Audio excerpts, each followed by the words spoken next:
Imagine sitting by the side of a loved one you've known your whole life. The parent who raised you, the grandparent who always had the perfect advice, or the partner who shared countless memories with you. Suddenly, you begin to notice small changes. They're not dramatic, not something you'd rush them to the hospital for, but subtle shifts that whisper of something deeper happening within. These moments can leave you wondering, is something serious going on? Is this the body quietly signaling that the end of life may be drawing near? If you ever worried about missing the signs, or you're caring for a senior and want to provide the best love and support in their final chapter, this video will help guide you. We'll be breaking down 7 quiet signals that death might be near for a senior, and what you can do next to ensure comfort, dignity, and peace during this delicate time. Before we dive in, make sure to subscribe to the channel, give this video a like, and leave a comment below about your own experience caring for an aging loved one. Your story might help someone else who's watching right now. 1. Withdrawal from social connections.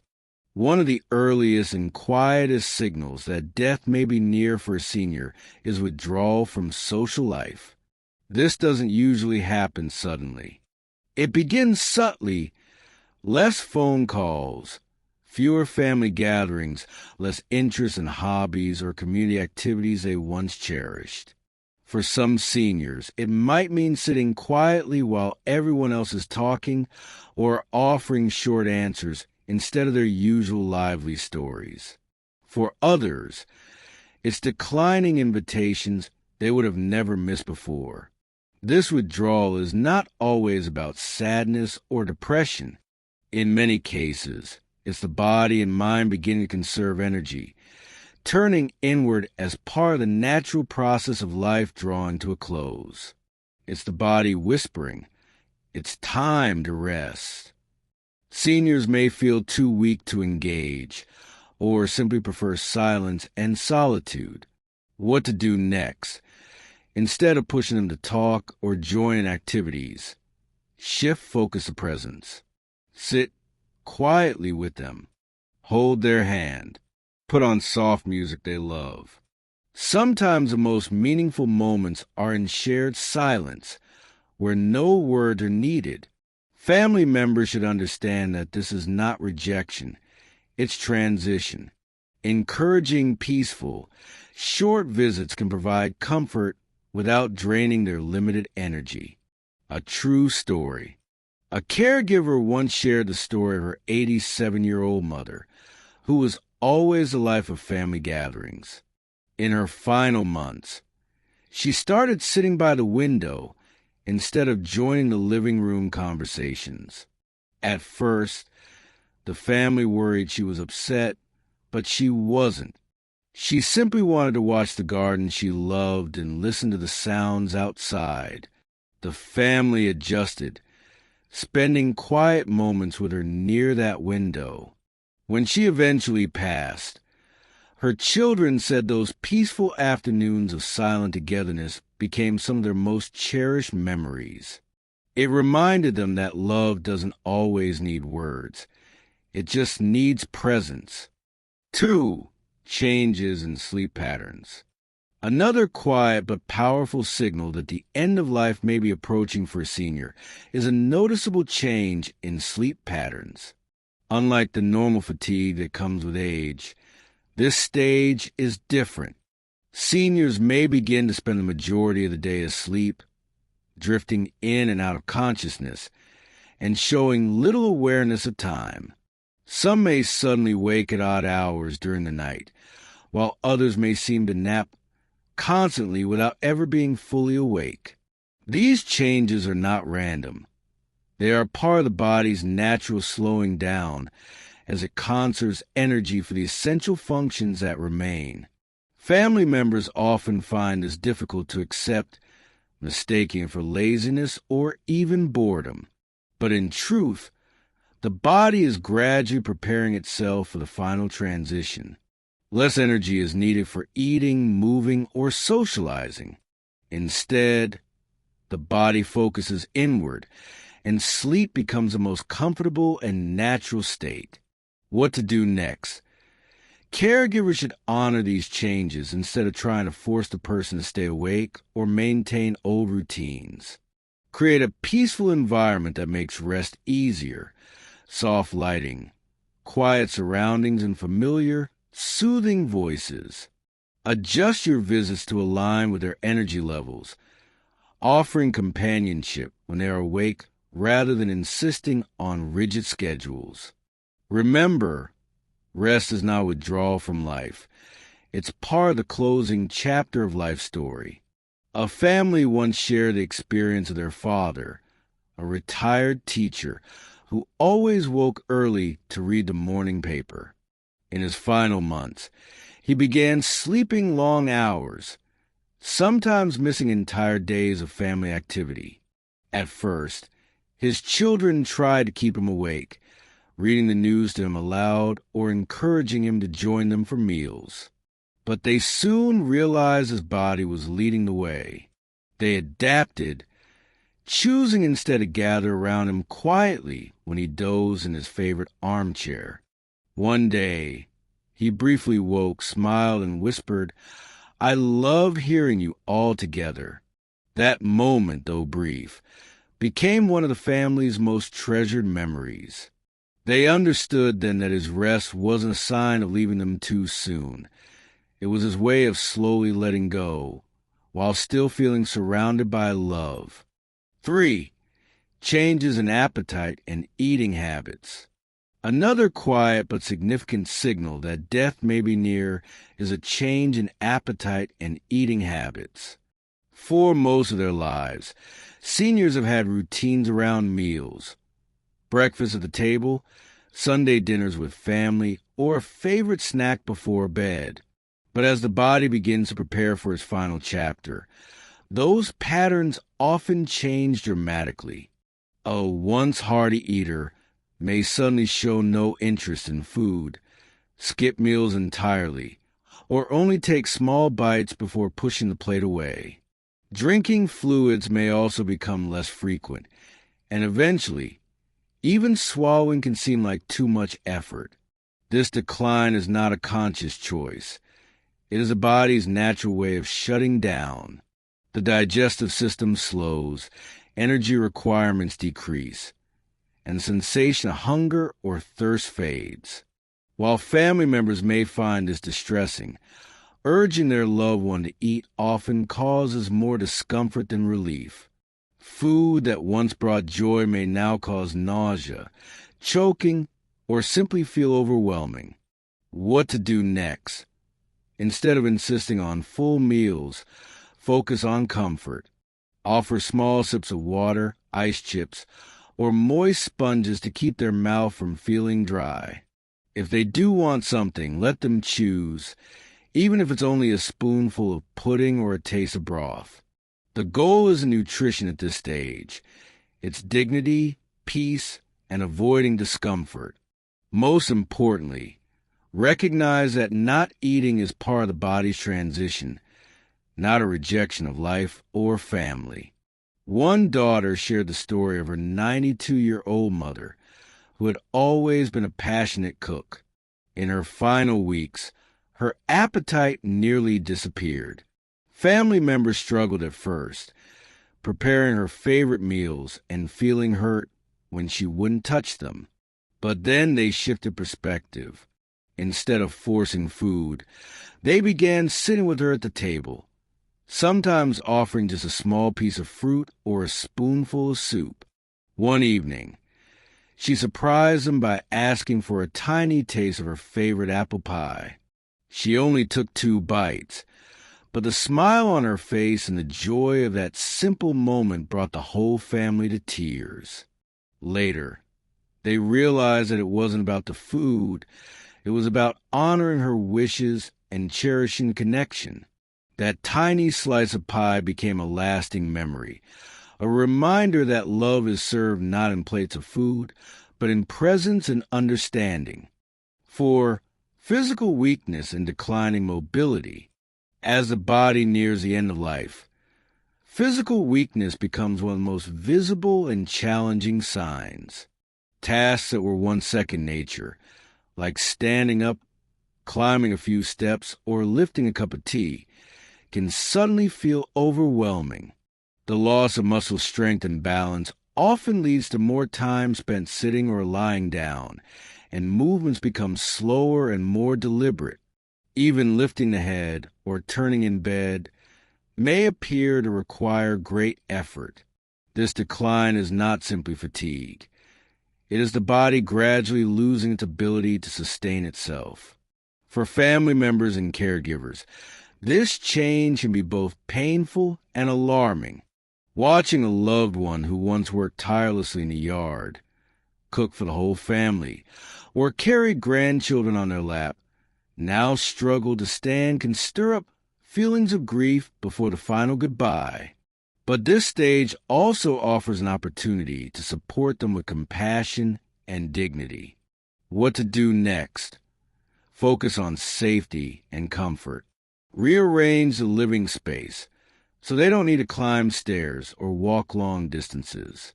Use mobility aids like walkers or wheelchairs when necessary, and never hesitate to ask for help from professionals. More importantly, shift the meaning of touch from guiding movements to offering reassurance. A gentle hand on the shoulder, a light massage, or even helping them dress can be ways of showing love. The goal is not to restore their strength, but to ease their journey with dignity and care. A son once shared about his father, a strong farmer who had spent his life working the fields. In his final months, weakness took over, and he could no longer walk without help. At first, his family tried to encourage him to push through, but it only caused frustration and exhaustion. Eventually, they learned to adapt, bringing his favorite chair by the window so he could still see the fields he loved. Every morning, his son would sit with him, describing the sunrise and the work being done outside. Though his father could no longer walk those fields, he found peace in being close to them. On his last day, he whispered, "I can still see it all." For the family, that moment became a reminder that even in weakness, dignity and connection can remain strong. 5. Changes in breathing patterns. One of the most noticeable and sometimes unsettling signals that death may be near is a change in breathing patterns. These changes can appear gradually, with breaths becoming shallower or less frequent, or they may come suddenly, with long pauses between each breath. Some seniors may develop a breathing rhythm called Cheyne-Stokes breathing, where breaths alternate between deep and rapid, followed by periods of no breathing at all. Another common occurrence is a death rattle, a gurgling sound caused by fluid in the throat or chest that the person can no longer clear away by coughing or swallowing. For loved ones, these sounds and changes can be frightening. Families often worry that their loved one is suffering or choking, but in most cases, these patterns do not cause pain. Instead, they reflect the body system slowly shutting down and the natural decrease in oxygen circulation. What feels alarming to those watching is usually not distressing for the one experiencing it. What to do next? Remain calm and provide reassurance. Adjust their position by propping them up with pillows or gently turn them to their side, which may help ease breathing. A cool, gentle fan across the face can bring relief, and hospice care professionals can offer medications or simple treatments to minimize discomfort.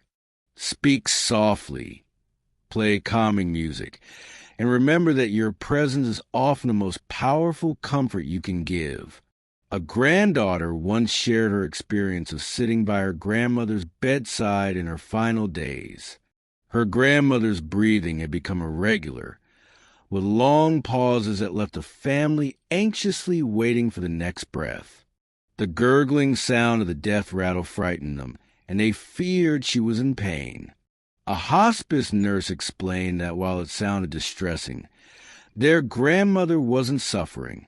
Instead, her body was gently letting go. Taking the nurse's advice, the family placed soft pillows behind her and began softly singing her favorite hymn. Her breathing eased and a peaceful calm filled the room. The granddaughter later said that moment taught her the value of presence, that even when words and medicine cannot change the course, love, music, and calmness can bring comfort at life's most delicate stage. 6. Changes in skin and body temperature. As the body gradually prepares for the end of life, circulation slows down. Blood flow is directed toward vital organs rather than the hands, feet, and skin, leading to noticeable changes in temperature and appearance. A senior's hands, feet, or even nose may feel unusually cold, while their skin may appear bluish or mottled, especially on the legs and arms. At times, you may notice their body temperature fluctuating. They may feel feverishly warm one moment and then suddenly become very cold. These physical changes are not random. They are signs of the body's natural process of slowing down. For families, these shifts can be alarming. Seeing the skin change color or feeling the sudden chill can stir fear that something is terribly wrong. But in reality, these changes rarely cause the person discomfort. Often, the senior may not even be aware of what their loved ones see or feel. What matters most during this stage is keeping them as comfortable as possible and reassuring them with gentle care. What to do next? Provide warmth with light blankets, but avoid using heating pads or weighted covers, as they can be overwhelming. Gently massage the hands or feet to encourage circulation, and more importantly, to convey love and connection through touch. Soft socks or cozy wraps can help, but remember, comfort is not just physical, it is also emotional. A calm environment, a familiar voice, or soothing music can bring peace when the body shows signs of decline. A woman once shared the story of her father, who loved wearing thick wool socks in winter. In his final weeks, his feet grew cold and mottled, and it worried the family. They tried covering him with heavy blankets, but it only made him restless. Finally, his daughter remembered his old pair of favorite socks tucked away in a drawer. She slipped them on his feet, and almost immediately his expression softened. He looked at her and whispered, "These feel just right," though the socks didn't change the process his body was going through. They gave him a sense of comfort and familiarity. For the family, that small act became a powerful reminder. Even when we cannot stop the changes, we can bring warmth and love in the simplest, most personal ways. 7. Spiritual and emotional readiness. One of the quietest yet most profound signs that death may be approaching is a shift in spiritual and emotional readiness. Many seniors begin expressing thoughts that go beyond the physical world. They may talk about going home, seeing loved ones who have already passed, or feeling a sense of peace about what lies ahead. This is not necessarily confusion or hallucination. Often, it is part of the natural transition where the mind and spirit begin preparing to let go of the physical body. Some may become more reflective, revisiting old memories or speaking about regrets, forgiveness, and gratitude. Others might seek reassurance that their loved ones will be cared for after they are gone. These moments may feel emotional and even difficult for families, but they are important for the senior's sense of closure and peace. What to do next? The best approach is to listen without judgment. Avoid dismissing or correcting their words, even if what they say doesn't fully make sense. Instead, validate their feelings by being present and supportive. If they have spiritual or religious beliefs, invite a pastor, priest, rabbi, or other spiritual guide to provide comfort. Prayer, hymns, or even simply reading a favorite passage can bring deep peace. For non-religious seniors, quiet conversation, music, or storytelling can create the same sense of comfort and dignity. These are sacred moments that should be honored, not rushed. A man once recounted the final days of his grandmother, who had always been deeply spiritual. In her last week, she began speaking softly about seeing her late husband standing at the foot of her bed, smiling at her. At first, the family worried she was confused, but she spoke with such peace and joy that they chose to simply listen. One evening, she asked her children to gather and pray with her, thanking God for her life and blessing each of them by name. 2 days later, she passed quietly in her sleep. For the family, her readiness gave them comfort. They realized her final words were not a sign of confusion, but of acceptance, love, and closure. That moment became a lasting memory that reminded them that even at the end, the heart seeks peace, connection, and hope. Caring for a loved one in their final chapter is never easy, but recognizing these signals allows you to provide comfort, love, and presence when it matters most. Remember, it's not about extending days at all costs, but about making the days they left as meaningful and peaceful as possible. If you found these insights helpful, please hit that subscribe button, like this video, and comment below with your experiences or questions. We create weekly videos to support families, caregivers, and seniors with practical advice and emotional encouragement. Thank you for watching, and may you find strength, comfort, and peace as you walk alongside your loved ones in this journey.